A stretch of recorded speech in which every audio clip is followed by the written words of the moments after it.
لوگ حج پر دلہنوں کے ساتھ جاتے ہیں, وہاں عورتیں سج دج کر بے پردہ گھوم رہی ہوتی ہیں, پھر وہ فوٹو سیشن کرواتے ہیں. خانہ کعبہ مقامات مقدسہ کا ذرہ برابر بھی احترام نہیں رہا, حج پر جا کر بھی بے حیائی پھیلا رہے ہوتے ہیں. یہ سب کچھ میں نے اپنی آنکھوں سے دیکھا ہے. اچھی بات ہے, آپ کی شادی ہوئی ہے تو فوراً حج پہ جاؤ دلہن کو لے کے, زبردست خاندانی کام ہو گیا. اس سے اچھا کوئی سفر دلہن کے ساتھ ہو نہیں سکتا. لیکن جب اللہ کی عبادت کو ان آداب کے ساتھ کیا جائے نا جو آداب اللہ نے بتائے ہیں, تو پھر فائدہ ہوتا ہے. ان آداب کی رعایت نہیں کریں گے تو صرف یہ نہیں کہ فائدہ نہیں ہوگا بلکہ الٹا نقصان ہو. دیکھو نبی نے فرمایا, عورت جب مسجد میں نماز پڑھنے آئے تو خوشبو لگا کر نہیں آئے گی, بے پردہ ہو کر نہیں آئے گی, مزین لباس پہن کر نہیں آئے گی, مردوں کی صف سے بالکل دور کھڑی ہوگی, ہے نا. اگر کوئی خاتون کہ میں نے جماعت سے نماز پڑھ کے جماعت کا ثواب لینا اور اسپرے کیا, خوشبو لگائی, ٹک ٹاک تمیز سے میک اپ شیک کیا, پھر سلیو لیس کپڑے پہنے اور پوری چھمک چھلو بن کے پہلی صف میں آ کے بیٹھ گئی, تو نماز کا ثواب ملے گا؟ بلکہ شیطان کہے گا کہ اگلی نماز میں بھی حاضری دینا, بہت خوشی ہوئی ہے مجھے, 5 نمازیں تکبیر اولیٰ کے ساتھ تم پڑھا کرو. یہ کہے گا کہ نہیں کہے گا؟ تو ایسے ہی اگر کوئی لڑکی, کوئی خاتون, کوئی دلہن پوری چمک چھلو بن کے حج کرنے جاتی ہے, فیس بک پہ پہلے اپنی تصویر ڈال رہی ہیں, انسٹاگرام پہ اپنی تصویر ڈال رہی ہیں. دلہنیں اکثر خوبصورتی ہوتی ہیں, وہ تو بعد میں ڈیزائننگ چینج ہوتی ہے ان کی تھوڑے دنوں کے بعد. کیا خیال ہے؟ حالات سسرال بگاڑ دیتا ہے ان کے چہروں کو, بعض دفعہ شوہر کی ٹینشن بگاڑ دیتی ہے, وہ بیسیوں مسائل ہوتے ہیں. تو فیس بک پہ, انسٹاگرام پہ اپنی تصویر ڈال دی, میں حج پہ جا رہی ہوں, اور پھر اپنے میاں نے بھی اپنی جو ہے نا وہ پورا گروپ فوٹو بنا کے, پھر وہاں بھی کوئی حیا, کوئی پردہ نہیں ہے. مس گیدرنگ ہوتی ہے, ایک ہی ہوٹل میں سب ایک ہی میز پہ بیٹھ کے کھانا کھا رہے ہیں, اس کی بیوی کو آپ دیکھ رہے ہو, آپ کی بیوی کو. ٹھیک ہے وہاں دیکھنے نہیں گئے, لیکن حیا اور پردہ تو کوئی چیز ہے نا, حج میں تو خیال کر لو بھائی. تو یہ وہ حج نہیں ہے جس سے آپ کے گناہ معاف ہو جائیں گے, یہ الٹا وبال بن سکتا ہے آپ کے لیے. میں نہیں کہہ رہا کہ آپ اپنی یادگار تصویریں نہ لیں, ایک تمیز کی تصویر موبائل پہ رکھنے کے لیے اپنے موبائل پہ رکھ لیں نا بھائی, میاں بیوی کوئی یادگار کے دیکھو ہم دونوں ونس اپون اے ٹائم کوئی اچھا کام بھی کرنے گئے تھے, یاد رہے گا ہمیں. ایک تصویر لے لی, شوہر نے اپنے موبائل میں, بیگم نے اپنے موبائل, ختم. اس کو فیس بک پہ کیوں ڈال رہے ہو, اس کو انسٹاگرام پہ کیوں شیئر کر رہے ہو؟ پھر وہاں بھی بھائی تھوڑا سا ریزرو ہو کے بیٹھ جاؤ. آپ میاں بیوی ہو, تھوڑا کونے میں بیٹھ جاؤ تاکہ آپ کی بیوی پر دوسروں کی نظریں بولو نہ پڑے. تھوڑا احتیاط کر لو آپ. ٹھیک ہے آپ پردہ نہیں کرتی, اب تو کر لو نا. اب عبادت کے لیے دیکھو, کوئی عورت کتنی بھی پردہ ہو, مسجد میں تو اسکارف لے کے آئے گی نا, وہ کیا خیال ہے بھائی؟ تو بالکل حج ایک انٹرٹینمنٹ بنتا جا رہا ہے. ایسا لگ رہا ہے کوئی پکنک کے لیے آئے ہوئے ہیں, تفریح کے لیے آئے ہوئے ہیں. تو خدا را یہ کام مت کریں. کم سے کم حج کے دوران پراپر پردے کا خیال کریں, اس نیت سے کہ اللہ ہم جا رہے ہیں اپنے گناہ معاف کروانے اور اپنی زندگی کو چینج کرنے, اس نیت سے کہ امید ہے اللہ ہمیشہ کے لیے پردے کی توفیق دے دے گا. کتنے لوگ ہیں حج پہ گئے, داڑھی رکھ لی ہمیشہ کے لیے, نمازی بن گئے ہمیشہ کے لیے, بے پردہ عورتوں نے حج کیا ہمیشہ کے لیے, پردہ شروع کر دیا, لیکن وہاں جا کے ان کی نیت ہی نہیں ہوتی انسان کا بچہ بننے کی, ایک انٹرٹینمنٹ بن کے رہ گیا ہے. تو یہ غلط ہے بھائی. وہاں جا کے آپ فوکس کریں کس کو؟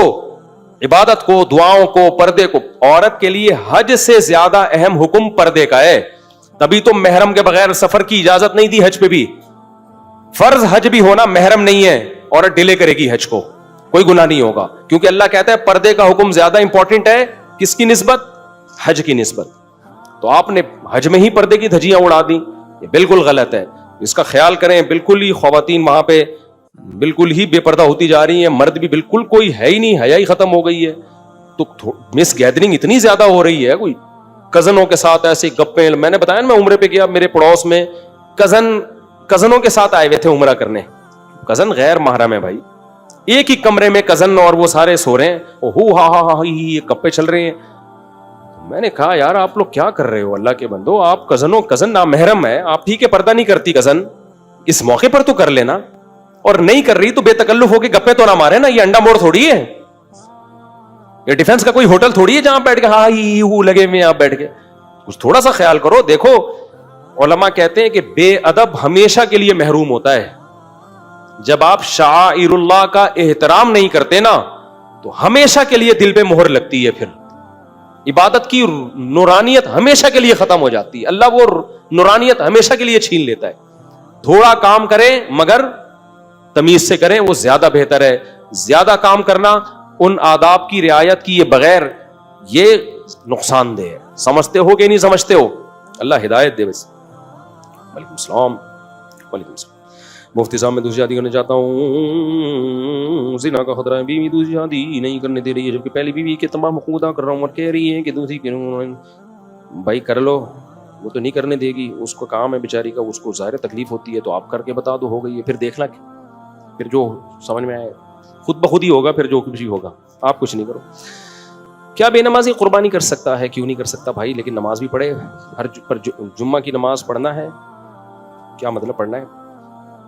اف یار, یہ ایسے حیا کے خلاف مسئلے ایک دم اوپنلی نہ پوچھا کرو. کسی کا کوئی پرسنل اس طرح کا مسئلہ ہو تو اکیلے میں چھپڑ میں آ کے پوچھے. میری والدہ کا بڑا آپریشن ہے, آپ سے دعا کی اپیل, دل سے دعا, اللہ تعالیٰ شفائے کامل عاجل عطا فرمائے. میں نے المیزان اور NBP میں انویسٹمنٹ کی ہوئی ہے جو کہ اسلامی بینک ہے, جن پر مفتی تقی عثمانی صاحب کا فتویٰ بھی موجود ہے.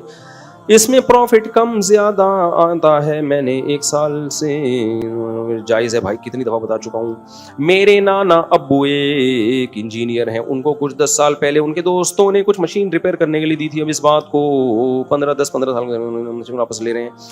وہ دوست نہ مشین واپس لے رہے ہیں نہ کوئی, میں نے لاکھوں بھائی مشین واپس نہیں لے رہے تو لقطے کے حکم میں ہے. مشین جس کی ہے وہ مالک نہیں مل رہا, نہ وہ واپس لے رہے ہیں, تو ان کو چھپڑ میں رکھ دو, بولو آپ کی مشین ہے, آپ آ کے لے جاؤ. یہ نہیں ہوتا کہ کوئی مالک نہ مل رہا ہو تو آپ کے لیے وہ چیز ہی حلال ہو جائے, ہڑپ کر جاؤ, ایسا نہیں ہے. مفتی صاحب ایک سوال ہے آپ سے کہ یوٹیوب میں جو پرینک چینل ہے اس کی کمائی صحیح ہے یا نہیں؟ کیونکہ پرینک میں تو لوگوں کو ایک طرح سے اذیت ملتی ہے. پرینک میں 2 طرح کے ہوتے ہیں, تو بیہودہ پرینک ہوتے ہیں, وہ تو جائز نہیں ہے بالکل. ایک پرینک ہوتے ہیں مذاق کے ہوتے ہیں, اس میں لوگوں کو اذیت ملتی ہے لیکن پھر وہ اذیت خوشی میں تبدیل ہو جاتی ہے, تو وہ اذیت حدیث سے ثابت ہے. نبی صلی اللہ علیہ وسلم نے ایک بوڑھی صحابی آئیں, کہنے لگی یا رسول اللہ کیا میں جنت میں جاؤں گی؟ آپ نے فرمایا بڈھیاں جنت میں نہیں جائیں گی. وہ بیچاری رونے لگی, اتنی ٹینشن میں آ گئی. پھر آپ نے فرمایا جوان ہو کے جائیں گی. تو یہ غم تو تھا لیکن ایک خوشی کا پیش خیمہ تھا, غم برائے غم نہیں ہے, یہ خوشی کا ذریعہ بنائیے. تو بعض دفعہ دوست کو خوش کرنے کے لیے تھوڑا ٹینشن دے کے, سرپرائز دے کے, وہ ٹینشن میں آنے کے تو آدمی خوش کر دیتا ہے. تو پرینک میں اگر کسی کو ٹینشن دی جا رہی ہے لیکن آپ کو پتا ہے کہ اس کی تلافی ہو جائے گی, وہ اینڈ میں خوش ہو جائے گا, تو یہ جائز ہے.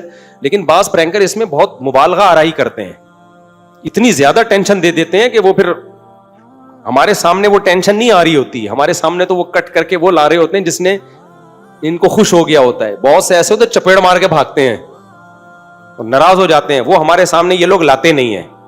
تو اس لیے حدود میں رہیں.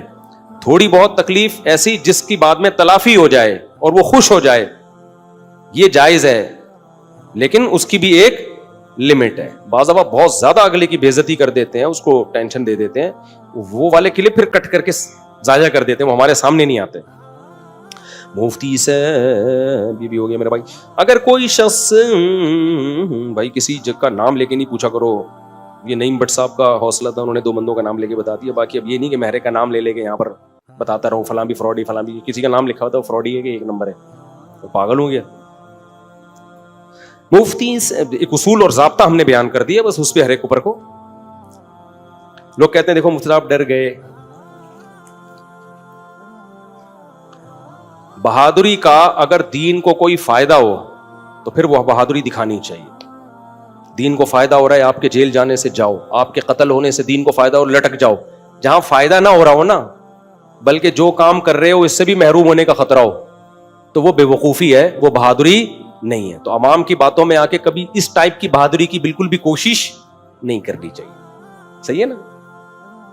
متنبی جو تھا نا بڑا شاعر تھا, بہادری پہ بڑے شعر ہیں اس کے. بادشاہ کے خلاف اس نے حجب کی, برائی کی, بادشاہ نے قتل کے آرڈر دیے, بندے آئے اس کے پیچھے مارنے کے لیے, بھاگ گیا. اب جب بھاگے تو پیچھے نا وہ جو فوجی اس کو مارنے کے لیے آئے تھے, یا کوئی بندے نے شعر پڑھا کہ متنبی آج تو ان فوجیوں سے بھاگ رہا ہے جو تجھے قتل کرنے آئے ہیں. شعر میں تو نے یہ کہا ہے کہ مجھے تلوار جانتی ہے کون ہے, مجھے گھوڑا جانتا ہے کہ میں کون ہوں. ایک شعر ہے اس کا جس میں یہ کہتا ہے اگر تو مجھے نہیں جانتا نا تو کوئی پرواہ نہیں ہے. فلبئی تو وہ کیا ہے یار, پورا شعر مجھے ذہن سے نکل گیا. تو تلوار مجھے جانتی ہے, گھوڑا مجھے جانتا ہے کہ میں کون ہوں. اس نے کہا بات شعر میں تو بڑی بہادریاں دکھائی ہیں تو نے, آج بھاگ رہا ہے, پبلک کی باتوں میں آ گیا. صحیح ہے نا. اس نے بولا نہیں بھاگوں گا. واپس پلٹا, وہ اتنے لوگ تھے انہوں نے مار دیا اس کو, ریگستان میں اس کی لاش بھی نہیں ملی, پتہ نہیں کہاں گیا وہ بیچارہ. تو بھاگنا ہی بہتر تھا. ٹھیک ہے نا, تم نے بادشاہ کے ساتھ پنگا لیا ہے, اور اب پتلی گلی سے جیسے ہم گھنٹی بجا کے فوراً بھاگتے تھے. گھنٹی بجانا بھی غلط تھا, لیکن بجا کے وہاں کھڑا رہنا اور زیادہ غلط تھا. گھنٹی بجانا بھی غلط ہے, لیکن یہ اور زیادہ غلط ہے کہ بجاؤ بھی اور پھر وہاں کھڑے بھی رہو. اس لیے بھائی تو میں کبھی بھی وہ والی بہادری نہیں کرتا جس کا اسلام کو کوئی فائدہ نہیں ہے. ہاں, وہ بہادری جس کا اسلام کو فائدہ ہے, وہ والی بہادری کے قصے بھی ہمارے پاس ہیں. کبھی چھاؤں میں ملیں گے تو ہم آپ کو بتائیں. یہ بے وقوفوں والی بہادری ہم نہیں کرتے بلا وجہ.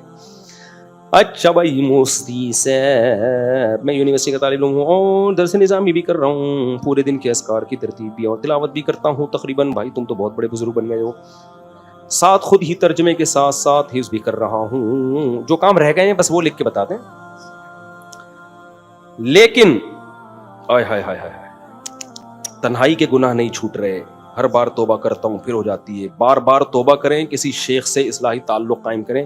حضرت فیروز میمن صاحب سے بیعت ہو جائیں جا کے, سمجھ رہے ہو, جس سے بے حیائی والے گناہ نہیں چھوٹ رہے. سب سے بہترین آپشن اس کے پاس حضرت فیروز میمن صاحب سے بیعت ہو جائے. انشاءاللہ اس کا باپ بھی چھوڑے گا گناہ انشاءاللہ. لیکن تمیز سے بیعت ہو, اپنے آپ کو مکمل حوالے کرے, آدھا کام نہ کرے. یہ آج کل کمبخت بیعت بھی ہو کے شیخ کو خود ہی سمجھانا شروع کر دیتے ہیں. صحیح ہے نا, کہ آپ یوں کریں آپ یوں نہ کریں.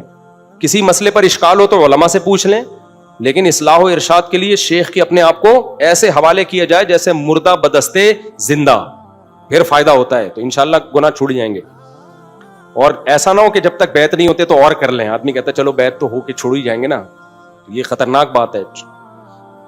مفتی صاحب آپ نے فرمایا تھا کہ سفر میں بیٹھ کر پڑھی جانے والی نمازوں کو لوٹا لیا جائے. ٹرین میں چونکہ کھڑے ہو کر پڑھنے کی جگہ نہیں, ٹرین میں کھڑے ہو کر پڑھنے کی جگہ ہوتی ہے, ایسا نہیں ہوتا کہ نہیں ہوتی. ہمت کرو, ٹرین میں کھڑے ہو کے نمازیں پڑھو. مزید یہ فرمائیں کہ میں نے کہیں پڑھا کہ سفر میں سم کا تعین نہ ہو تو کسی بھی نہیں. بھائی سفر میں فرض نماز اور وتر کے لیے سم کا تعین بھی ضروری ہے, قبلہ رخ ہونا بھی, کھڑے ہو کے نماز پڑھنا بھی ضروری ہے. اگر یہ نہ ہو تو پھر مجبوری میں بیٹھ کے پڑھیے تو لوٹائیں اس کو. آپ کے کچھ لگا ہوا ہے آپ کے صاف کر لیں, ان کو بتا دیں. آپ کہتے ہیں کہ اجماع امت بہت بڑی دلیل ہے, مجھے کوئی ایک مسئلہ بتا دیں جس پر اجماع ہو سارے صحابہ میں, چاروں فقہ میں, حنفی کا الگ, شافعی, بہت سارے مسائل. 5 نمازیں فرض ہیں, پوری امت کا اجماع ہے یا نہیں ہے؟ رمضان کے روزے فرض ہیں, پوری امت کا اجماع ہے یا نہیں ہے؟ 3 طلاقیں 3 ہوتی ہیں, پوری امت کا اجماع ہے. جو کہتے ہیں نا نہیں ہے مجھے میرے پاس لے آئیں, پھینکنے پر گورنمنٹ کی طرف سے کوئی پابندی نہیں ہے. 3 طلاقوں پر پوری امت کا اجماع ہے کہ 3 ہوتی ہیں. حالت حیض میں طلاق واقع ہو جاتی ہے, اس پر پوری امت کا اجماع ہے. تراویح 8 رکعتوں سے زیادہ ہے, اس پر پوری امت کا اجماع رہا ہے ہمیشہ. سمجھتے ہو کہ نہیں سمجھتے ہو؟ بہت سارے مسائل ہیں. کوئی کہے کہ نہیں مانتا تو بڑھائیں انشاء, ہم وہ جو دلائل دیتے ہیں اس میں سقم ہوتا ہے. کچھ لوگ امام مالک کی طرف نسبت کر کے کہتے ہیں لوگوں نے اتنے رکوع پتہ نہیں کہاں سے نکال لی, ہم نے تو دیکھا نہیں ہے. یہ قول امام مالک کی طرف نسبت ہی ٹھیک نہیں ہے اس کی. یہ بعد میں 700-800 سال بعد کس نے گھڑ کے امام مالک کے کھاتے میں ڈالا ہے, اور ہمارے اہل حدیث بھائی اس کو ہی مارکیٹ میں چلاتے رہتے ہیں. امام مالک تو 20 سے بھی زیادہ رکعتوں کے قائل رہے ہیں. سمجھتا ہے کہ نہیں سمجھتا ہے؟ اور بہت سارے مسائل ہیں جن پر اجماع ہے. وضو کے بغیر نماز نہیں ہوتی, طہارت کے بغیر اللہ نماز کو قبول نہیں کرتا, اس پر پوری امت کا بولو اجماع ہے. سمجھتے ہو؟ متع حرام ہے, اس پر پوری امت کا اجماع ہے. شروع میں کچھ اختلاف تھا لیکن اجماع ہو گیا. پھر متع اور زنا میں کوئی فرق نہیں ہے. اور بہت سارے. عدت عورت پر واجب ہے, جب شوہر مر جائے گا تو 4 مہینے 10 دن کی عدت ہے, پوری امت کا بولو اجماع ہے. اور اگر حالت حمل میں تو بچے کی ولادت پر عدت ختم ہوگی, پوری امت کا بولو اجماع ہے. طلاق کے بعد 3 حیض یا 3 طہر, اس میں اختلاف ہے کہ حیض ہے یا طہر ہے, لیکن حیض یا طہر یہ 2 ہی قول ملتے ہیں, اس پر بھی امت کا اجماع ہے کہ تیسرا کوئی قول نہیں ہے, یا تو حیض سے ہوگی یا طہر سے ہوگی. سمجھتا ہے کہ نہیں سمجھتا ہے؟ بقرعید کے 3 دن ہیں, 10, 11, 12. اس میں ہمیں بعض اصحاب سے کچھ قول ملتے ہیں لیکن ضعیف سند کے ساتھ. یہ بھی تقریباً اجماعی مسئلہ ہے. تقریباً میں احتیاطاً لگا رہا ہوں کہ 3 دن ہیں قربانی کے. لیکن بعض ائمہ سے اس میں اختلاف منقول ہے مگر وہ بہت ضعیف قول ہے. چلو اس کو آپ اجماع سے نکال دو تھوڑی دیر کے لیے. بھینس کی قربانی جائز ہے, اس پر امت کا اجماع رہا ہے. اب اختلاف پیدا ہو گیا لیکن ہمیشہ سے اجماع رہا ہے. ماضی میں سب اس کو جائز سمجھتے تھے, اور بہت سارے اس طرح کے مسائل ہیں. عورت اور مرد کی نماز فرق ہے. عورت سمٹ کے نماز پڑھے گی, مرد مردوں کی طرح. ہمیشہ سے اجماع رہا ہے اس پر, اب اختلاف پیدا کر دیا گیا تو اب کا اختلاف تھوڑی معتبر ہے. عورت صفا مروا میں چلے گی, دوڑے گی نہیں, اس پر امت کا اجماع ہے. البانی رحمہ اللہ نے اختلاف کی کوشش کی اس میں, لیکن ایک دفعہ اجماع اس پر ہو چکا ہے. عورت آہستہ لبیک کہے گی زور سے, حالانکہ کوئی حدیث نہیں ہے اس پر, صحیح حدیث, مرفوع حدیث, لیکن امت کا اس پر کیا ہے بھائی, اجماع ہے کہ زور سے نہیں کہے گی. سمجھتا ہے یا نہیں سمجھتا, اور بہت سارے مسائل ہیں. اور کیا چاہیے تمہارے کو, باتیں پھینکنے پر گورنمنٹ کی طرف سے کوئی پابندی نہیں ہے. توحید کا مفہوم کیا ہے, پوری امت کا اجماع ہے. یا رسول اللہ مدد, غلط. یا علی مدد, غلط. پوری امت کا کیا ہے, اجماع. اب اختلاف پیدا کر دیا لوگوں نے اس پہ, بہت سارے مسائل ہیں, بہت سارے.